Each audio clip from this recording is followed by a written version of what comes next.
Hi everyone, so a few weeks ago I made this Gatefold Star card. Somebody had seen it on, it was a die actually, they'd seen a die that actually cut it all out, that you didn't have a square on the front, it literally cut out a piece, it was all in one piece. But obviously I don't have the die, nor did she, so she said, you know, could I find out how to do it? So I was like, yep, I'll have a look and see. So this is what I've come up with.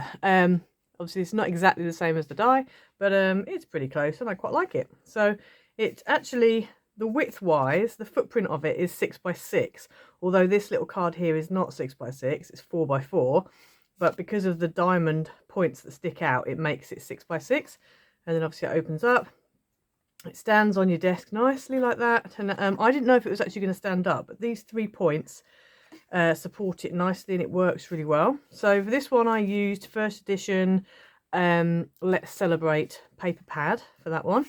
Then I did this one here, and this was using the dies from Coca-Rosa Studio and the papers from Coca-Rosa Studio, this pack here. So if you want to head over to Coca-Rosa Studio, you can use my code, which is iced20, and that will get you 20% off. So yeah, so that was that. And then this scroll was also, this was like a set of 4 different flourishy things, flourishy dies. And again, if you use my code, you'll get 20% off them as well. Then on this one here, I used, this was a Trimcraft first edition pad. I think it was called Perfect Moments. And then this was just in my stash, as was that. And this was a Trimcraft sentiment that I had in my stash. So yeah, so that's what we're going to make today. So let's get into it. Okay, so the papers I'm using for today's card are from Antonio Makes' new kits. So I've got, these are from the background, beautiful backgrounds.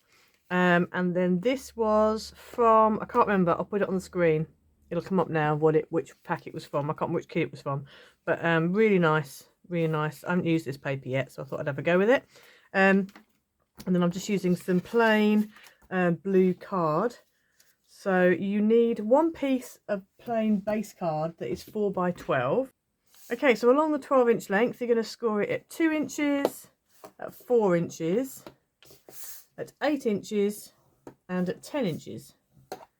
Okay, so that's all the scoring you need for that. Okay, so then what we're going to do is we're going to have a mountain, a valley, and a mountain.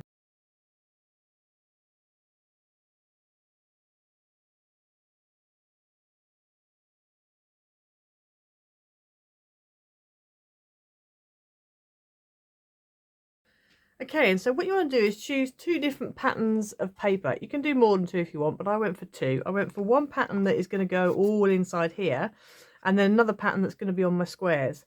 So for the pieces that are going to go in here, I've gone with the background papers. So you need 1 piece that is 3 3/4 by 3 3/4. And then you need 4 pieces that are 1 3/4 by 3 3/4, and they're going to go on there like that. If you want to do a mat and a pattern, you can. I decided not to. This could do with a mat actually, this one, but I'm not going to now. I've decided I'm not doing a mat, so I just think otherwise it can get quite small if you go into doing mats. But I'm going to go ahead and stick these pieces down.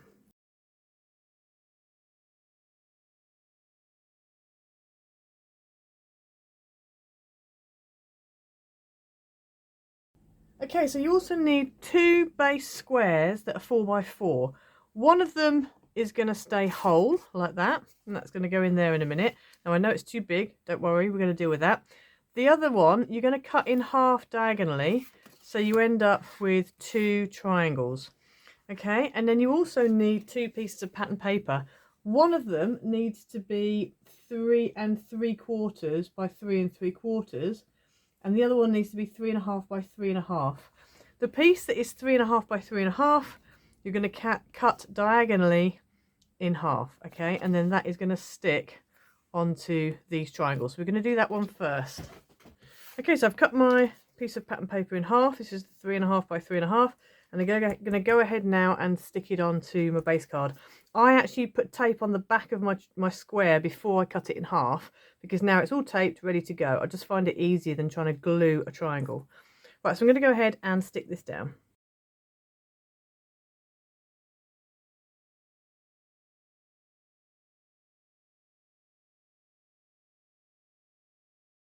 Okay, so you should end up with 2 triangles that are like that. You also need to go ahead and stick your square pattern piece onto your square base card as well.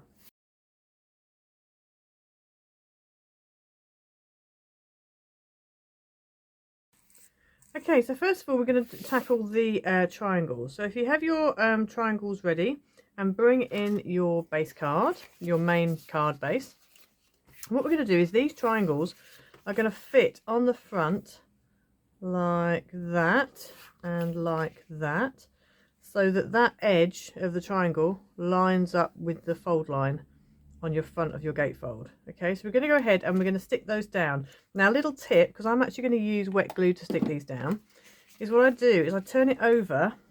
You can measure it if you want, so you know you're definitely getting it like central. I'm going to just guess it and hope for the best.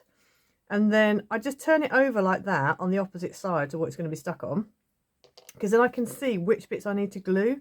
So I don't want to glue these points. I only want to glue whatever's within this card footprint. So I'm going to go ahead now and just add some glue onto here. So as you can see, I'm missing out those corners because they're not going to be stuck to anything. And then when you've done that, you can then take it, turn it over and stick it down. Just make sure obviously you stick it in the same place, you know, nice and central.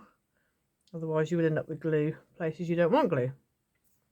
If you want to as well, you can use your scoreboard as a bit of a guide.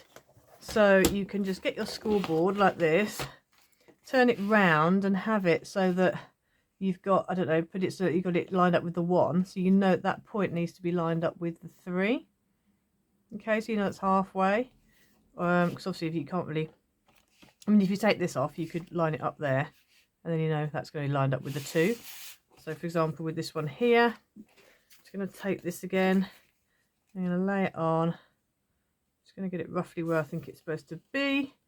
I'm going to put some glue just on the main bits, not on the points. So let's just get some glue on here like that.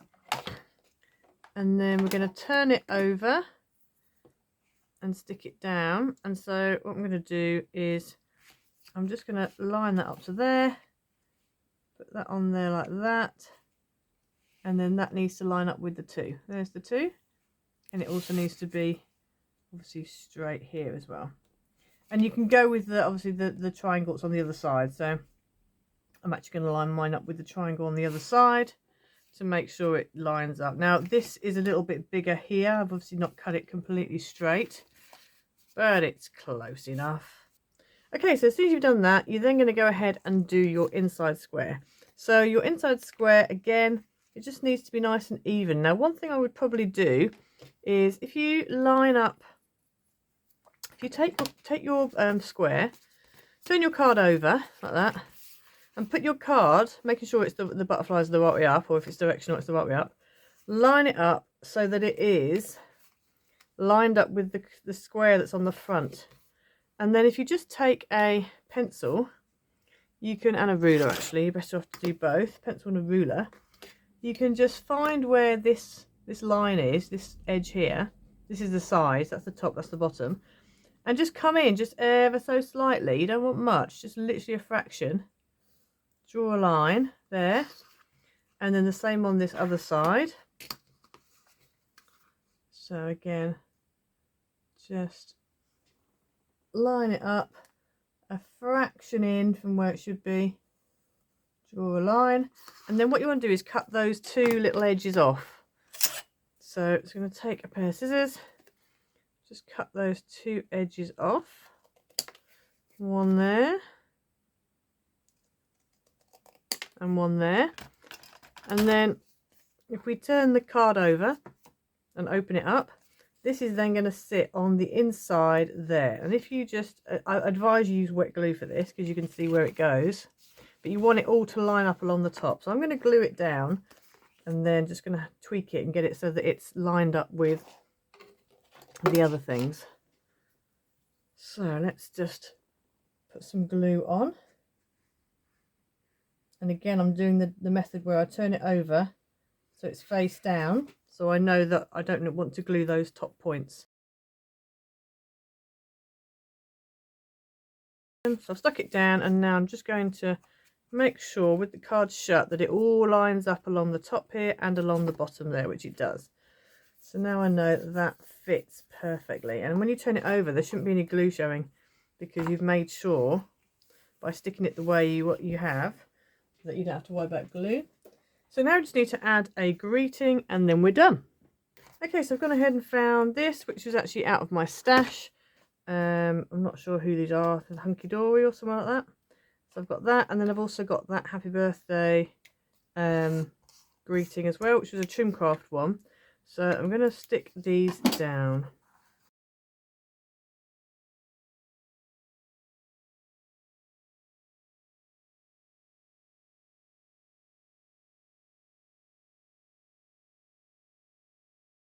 Okay, so there's your finished cards. I've just stuck a happy birthday on the front, just stuck it on the one side obviously, and then you open it up and you've got your with love and best wishes on the inside. So then all you need to do is go ahead and add a white piece on the back with your sentiment, and that's where you can write your greeting. If you want to, you can make it so that this maybe folds up or something. You could have it there. Yeah, it's really up to you what you want to do. But yeah, so that's the card for today. So I hope you enjoyed it. I hope you liked it. Please like and subscribe. Hit the notification bell so you never miss a video. Leave a comment down below. If you want to become a member, you can. Just press the join button below the video. I've only got one like bronze tier at the moment of membership, but there will be more coming soon this year. You can also donate by clicking on the PayPal button, the Buy Me a Coffee button, and you can donate to help out the channel, which I really appreciate if you do. If you subscribe, it doesn't cost you a thing, but it really helps me out. Also, don't forget to use the code Louise10 for Antonio Makes, and don't forget to use code ICED20 on Coca Rosa Studio. So yeah, that's all I have to say. You'll be glad to know. Have a nice day, and we'll see you next time. Bye.